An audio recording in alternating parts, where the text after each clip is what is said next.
I'm going to read some scenarios to you guys. Alyssa and Kiran, this is going to be the first time that you're hearing this. And I want you to weigh in on who you think is the person who is right, who you think is wrong. And if there is somebody who is more wrong than everybody else, please help me diagnose who is the wrongest bitch in the game. Okay, first of all, I am an assistant professor at a university with an office on the 9th floor of a building. I hold regular meetings with graduate assistants, and they're expected to attend unless they have a really good excuse. Failure to attend results in less involvement in research projects. This system is common here, and I must abide by it to maintain the respect of my department.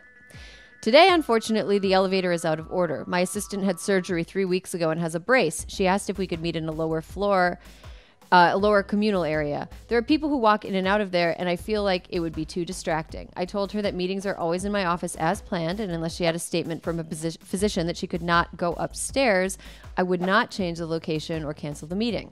I have no doubt that she can make it upstairs. It would just take her longer than usual. She could arrive at the building earlier. Apparently, she complained to the department head. I talked to her, the head, and she said that it is my right to hold meetings wherever I find appropriate. However, she also said, and I quote, "It seems like a dick move."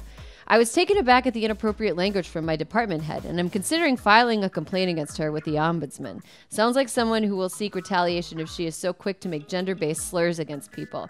I do not think I will file a Title IX claim against her, but this is not off the table. I told her I did not appreciate her words, and she said, "Just consider what I said. You can require the meeting where you would like." I did require it in my office. My assistant made it up. She did not seem to be in any more pain as normal. We had the meeting. I reminded her that I allowed her 3 weeks off of meetings, which was a big deal to me. I expected her next week, whether or not the elevator is repaired. This is an inconvenience to me as well. I am not a big fan of walking up 9 flights of stairs in dress shoes, but I have to do it.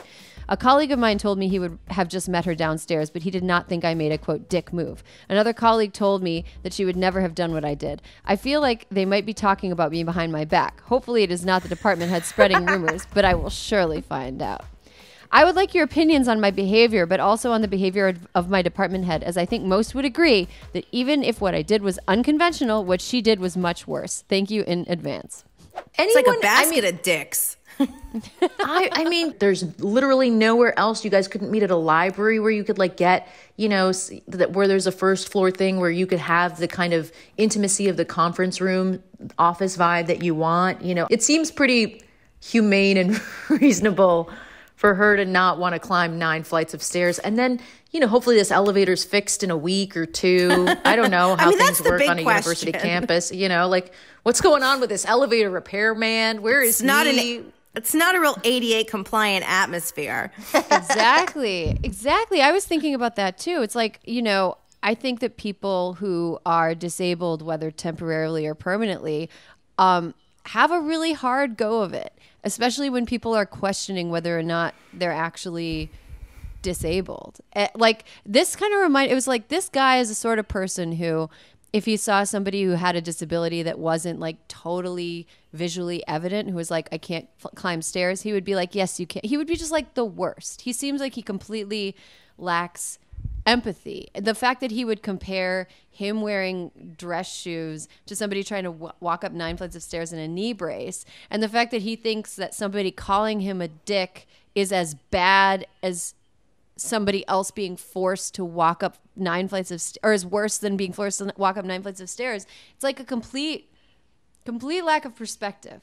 Like I wonder what he's a professor of. What do you think he's a professor of? Economics. Philosophy, probably like moral philosophy.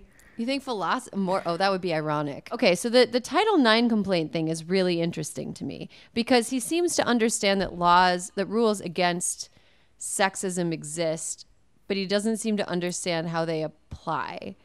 Have you ever known anybody who, like a guy that would consider calling them a dick a gendered slur? Like, is this a commonly held belief? No, it's just assholes on Twitter.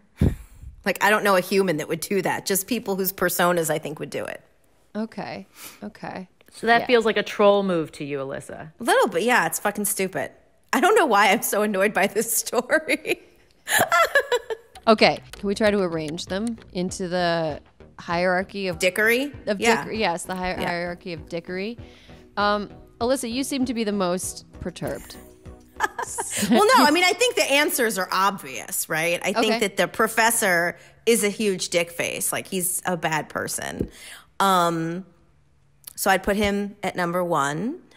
The assistant, I mean, I just feel like we don't have a lot of information on her situation. But, you know, like, she had 3 weeks off. She still got her knee brace. I mean, it's obviously not her fault. So I'd say she's like a distant second, I guess. And then the professor who called him a dick, I actually think she's the hero of the story, but whatever. Okay, Kiran, do you have a divergent opinion? I would say that the dean who was like, you can make it wherever you want. You can make the meeting wherever you want, but it's kind of a dick move off the record.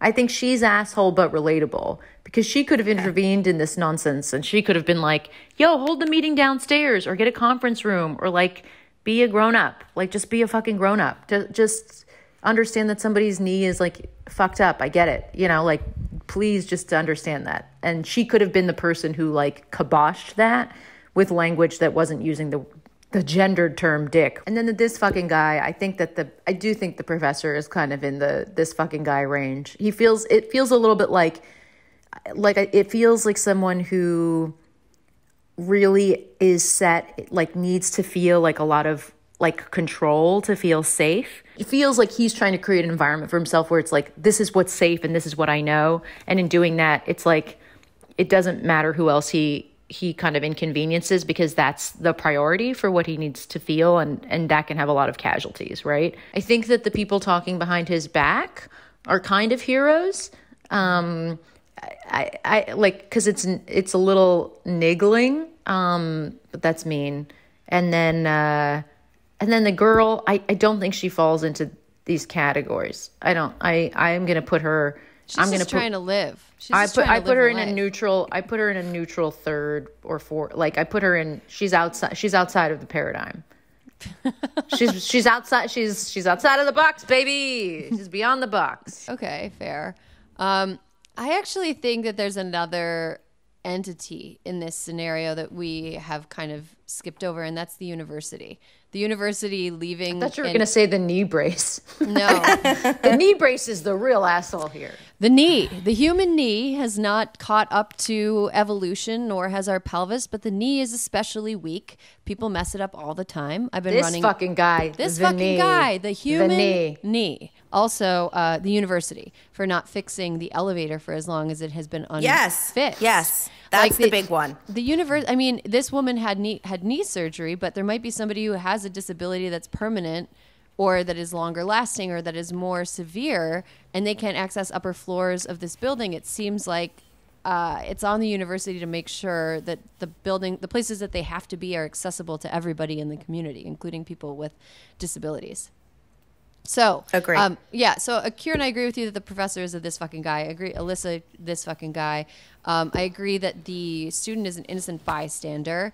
I think that the colleague who called him a dick is asshole but relatable, because we don't know what she could have done. Like, it could be just that the university doesn't really allow her to dictate where people can and can't have meetings. So we don't know, but I think she still kind of tries to play both sides here. Okay, so final question. How could this scenario have not been a situation where anybody was an asshole? Like, how could people have altered their behavior to be good? He could have just met her downstairs. The fuck is that? It's pretty easy. Alyssa. That's Play-Doh to you. Yeah. Socrates over here. Fucking meet her downstairs. End of story. Done. Yeah, I think he should have met her downstairs. And I also think, I mean, I am a big proponent of complaining about institutions that are failing the people that they're supposed to serve. And I think he should have complained to the university about like not fixing the elevator. Like, instead of taking it out on his assistant, he should have been like, fix the goddamn elevator. This is making my life more difficult because now I have to have this meeting here to accommodate somebody who has a legitimate health concern. So fix the fucking elevator. I think he should have redirected his energy to like fight the man, you know? Don't fight the knee brace, fight the man. I mean, they could have just fucking met remotely like we're doing here today. It's not that hard. It's not that hard. It's not that hard.